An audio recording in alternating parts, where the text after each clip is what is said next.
இன்றைக்கு நாம் தியானிக்க இருக்கிற வசனம் யோவான் 8:36 குமாரன் உங்களை விடுதலையாக்கினால் மெய்யாகவே விடுதலை ஆவீர்கள்.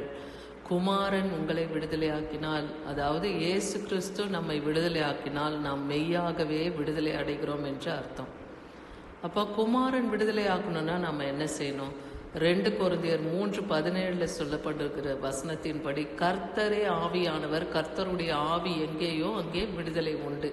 கர்த்தரே ஆவியானவர். அப்ப பரிசுத்த ஆவியானவர் நமக்குள்ள இருக்கிறார்னா அவர் எப்படி இருக்கிறார்? வார்த்தையா நம்முடைய இருதயத்தில் இருக்கிறார். அந்த வார்த்தை பரிசுத்த ஆவியினாலே பலப்படும் போது அப்போ அந்த ஆவியினாலே நமக்கு விடுதலை உண்டு இல்லையா? ஏன்னா கர்த்தர் தான் அந்த ஆவியானவராய் நமக்குள்ள வாசம் பண்ணுகிறார். அப்ப குமாரன் விடுதலை ஆக்கினால் நாம் மெய்யாகவே விடுதலை ஆகிறோம். கலாத்தியர் 5:1 பார்க்கிறோம், நீங்கள் மறுபடியும் அடிமைத்தன நுகத்துக்கு உட்படாமல் கிறிஸ்து நமக்கு உண்டாக்கின சுயாதீன நிலைமையிலே நிலை கொண்டிருங்கள். அப்ப அடிமைத்தனத்தின் ஆவினா பாவ பழக்கத்துக்கு நாம் அடிமையா இருந்தோம் தேவனை அறிவதற்கு முன்பாக. ஆனா இப்ப நாம் அவரை அறிந்த பிறகு அந்த நுகத்துக்கு நாம உட்படாம, அந்த அடிமைத்தனத்தின் நுகத்தை நாம சுமந்து கொள்ளாம கிறிஸ்து நமக்கு உண்டாக்கின சுயாதீனம், அவர் நமக்கு கொடுத்திருக்கிற அந்த சுதந்திரத்திலே நாம் நிலை கொண்டு இருக்கிறவர்களா இருக்கணும். ஏன்னா நாம் புத்திர சுவிகாரத்தின் ஆவியின்படி பிதாவாகிய தேவனை அப்பா பிதாவே என்று அழைக்கிறோம். அப்ப குமாரனாகிய கிறிஸ்துவுக்கு நாம் உடன் பங்காளிகளா இருக்கிறோம் இல்லையா? சகோதர சகோதரிகளா இருக்கிறோம். அப்ப அவருடைய சுதந்திரம் நமக்கு உண்டு. அப்ப அவர் சுயாதீனம் என்பது சுதந்திர நிலைமை. அப்போ அந்த சுதந்திரத்தை நமக்கும் கொடுக்கிறார். ரோமர் 8:2 பார்க்கிறோம், கிறிஸ்து இயேசுவினாலே ஜீவனுடைய ஆவியின் பிரமாணம் என்னை பாவம் மரணம் என்பவைகளின் பிரமாணத்தினின்று விடுதலை ஆக்கிற்று. கிறிஸ்து இயேசுவினாலே ஜீவனுடைய ஆவியின் பிரமாணம். இயேசு கிறிஸ்து தான் நித்திய ஜீவனுக்கு போகிற ஒரே வழி. அவருடைய பிரமாணம் நம்மை பாவம் மரணம் இதுல இருந்து நம்மள விடுதலை ஆக்குது இல்லையா? அந்த பிரமாணத்திலிருந்து நம்மள விடுதலை ஆக்குது. அப்ப கிறிஸ்துவை நாம் விசுவாசிக்கும் போது அந்த உன்னத நாமம் தான் நித்திய ஜீவனுக்கு போகிற ஒரே வழியா இருக்கு. அப்போ அவர் மூலமாய் நாம் விடுதலை அடைகிறோம். யோவான் 8:31-32 பார்க்கிறோம், இயேசு தம்மை விசுவாசித்த யூதர்களை நோக்கி, நீங்கள் என் உபதேசத்திலே நிலைத்திருந்தால் மெய்யாகவே என் சீஷரா இருப்பீர்கள், சத்தியத்தையும் அறிவீர்கள், சத்தியம் உங்களை விடுதலையாக்கும். அப்போ யூத ஜனங்க அவரோடு கூட அவங்களும் தான் இருந்தாங்க. அவர் போகிற இடத்துக்கெல்லாம் அவங்க போய் அவரை பார்த்து கொண்டுதான் இருக்காங்க. ஆனா அவருடைய வார்த்தையை அவர்கள் விசுவாசிக்கல இல்லையா? அதான் அங்க இயேசு கிறிஸ்து சொல்றாரு, என் உபதேசத்துல நிலைத்திருந்தால் மெய்யாகவே என் சீஷர் ஆவீர்கள். அப்போ நான் சொல்லுகிற காரியங்களை நீங்க விசுவாசித்தால் நீங்களும் என்னுடைய சீஷர் ஆவீங்க. அந்த சத்தியத்தை நீங்க அறிஞ்சிருந்தீங்கன்னா அந்த சத்திய வசனம் உங்களை விடுதலை ஆக்கும்னே சொல்றார்.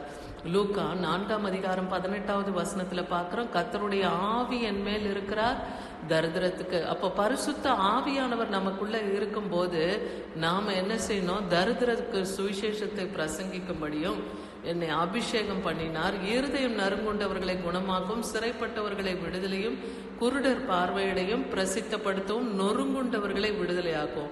அப்போ ஆண்டவராகிய இயேசு கிறிஸ்துவினுக்குள்ளாக பரிசுத்த ஆவியின் வல்லமை இருக்கும் போது அப்போ தரித்திரருக்கு சுவிசேஷம் பிரசங்கிக்கப்படுது, இருதயம் நறுங்குண்டவர்களை அவர் குணமாக்குகிறார், சிறைப்பட்டவர்களை அவர் விடுதலையாக்குறார், குருடர்கள் பார்வையிடுறாங்க, நொறுங்குண்ட இருதயம் உள்ளவர்களை விடுதலையாக்குகிறார். அப்ப எல்லா கட்டுகள் நுகங்களிலிருந்தும் விடுதலையாக்குறது எது? பரிசுத்த ஆவியின் வல்லமை. அப்போ அந்த பரிசுத்த ஆவியின் வல்லமை நமக்குள்ள இருந்ததுனாலும் அப்போ நாமும் நறுங்குண்டவர்களை குணமாக்க, சிறைப்பட்டவர்களை விடுதலையாக்க, குருடர் பார்வை அடைய, நொறுங்குண்டவர்களை விடுதலையாக்க நம்மால முடியும். அதுதான் அந்த விசுவாசம். சகரியா 9:11-12 பார்க்கிறோம், உனக்கு நான் செய்வது என்னவென்றால் தண்ணீர் இல்லாத குழியில் அடைப்பட்டிருக்கிற உன்னுடையவர்களை நான் உன் உடன்படிக்கையின் ரத்தத்தினாலே விடுதலை பண்ணுவேன். இன்னைக்கு நம்ம கர்த்தருடைய ரத்தத்தினாலே கழுவப்பட்டு அவருடைய கிருபையினாலே நம்ம ரட்சிக்கப்பட்டிருக்கோம்னா இன்னைக்கு நம்மை கொண்டு நம்முடைய ஜனங்கள், நம்முடைய குடும்பத்தார் யார் யாரெல்லாம் தண்ணீர் இல்லாத குழியிலே அவங்க ஆத்ம பசிதாகத்தோடு அவங்களுக்கு மீட்பு இல்லாதபடிக்கு தண்ணீர் இல்லாத குழியில இருக்காங்களா, அப்படிப்பட்டவர்களை நான் உனக்கு பண்ணின அந்த உடன்படிக்கையின் ரத்தத்திலே நான் விடுதலை பண்ணுவேன் என்று சகரியா 9:11 சொல்றார். அதனால நம்பிக்கையுடைய சிறைகளே அரணுக்கு திரும்புங்கள், ரெட்டிப்பான நன்மையை தருவேன், இன்றைக்கே தருவேன் சொல்றாரு. அப்ப நம்பிக்கையுடைய சிறைகளே நீங்க நம்பிக்கையா இருங்க, நீங்க சிறைப்பட்ட அந்த அரணுக்கு நீங்க திரும்புங்க. அரண்னா நமக்கு கர்த்தர் தான் அரணும் கோட்டையும் துருகமா இருக்கார். கர்த்தரே நமக்கு ஜீவனா இருக்கிறார் இல்லையா? அவரே நமக்கு பலனும் ஆபத்து காலத்திலே அனுகூலமான துணை. அப்படிப்பட்டவர் அந்த அரணுக்கு நாம திரும்பும் போது நம்ம சிறையிருப்புல இருந்து ரெட்டிப்பான நன்மையை தருவேன்னு சொல்றாரு. ஏசாயா 61:1 பாக்குறோம், எதற்காக தேவன் நமக்கு பரிசுத்த ஆவியை கொடுக்கிறாரு. ஏன்னா ஆண்டவராகிய இயேசு கிறிஸ்துவுக்கு பரிசுத்த ஆவியை கொடுத்து இந்த ஊழியம், இந்த ஏசாயா 61:1 தான் ஊழியத்துக்கு மெயினான வசனமே. கர்த்தராகிய தேவனுடைய ஆவியானவர் என் மேல் இருக்கிறார், சிறுமைப்பட்டவர்களுக்கு சுவிசேஷத்தை அறிவிக்க கர்த்தர் என்னை அபிஷேகம் பண்ணினார், இருதயம் நொறுங்குண்டவர்களுக்கு காயம் கட்டுண்டவர்களுக்கும் கட்ட அவிழ்த்தலை கூறவுமே அந்த அபிஷேகத்தை கர்த்தர் கொடுத்திருக்கிறார்னு. இப்போ இந்த அதிகாரத்தை தான் அவர் ஜெப ஆலயத்தில் எல்லாருக்கும் முன்பாக, சபையாருக்கு முன்பாக அவர் ஆண்டவராகிய இயேசு கிறிஸ்து அதை வாசித்து காண்பிப்பார்னு பார்க்குறோம்.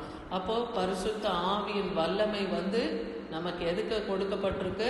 சிறுமைப்பட்டவர்களுக்கு சுவிசேஷம் அறிவிக்கவும், அதுக்கப்புறம் இருதயம் நொறுங்குண்டவர்களை காயம் கட்டுதலும், கட்டுண்டவர்களுடைய கட்டை அவிழ்க்கவும் தான் கர்த்தர் அதை நமக்கு கொடுத்திருக்கிறார். அதனால நம்ம கொடுத்திருக்கிற இந்த பரிசுத்த ஆவியின் வல்லமையை மற்றவர்களுக்காக நாம பிரயோஜனப்படுத்தணும். சங்கீதம் 119:32 சொல்லுது, நீர் என் இருதயத்தை விசாலமாக்கும் போது நான் உமது கற்பனைகளின் வழியாக ஓடுவேன்னு இங்க தாவீது சொல்றார்.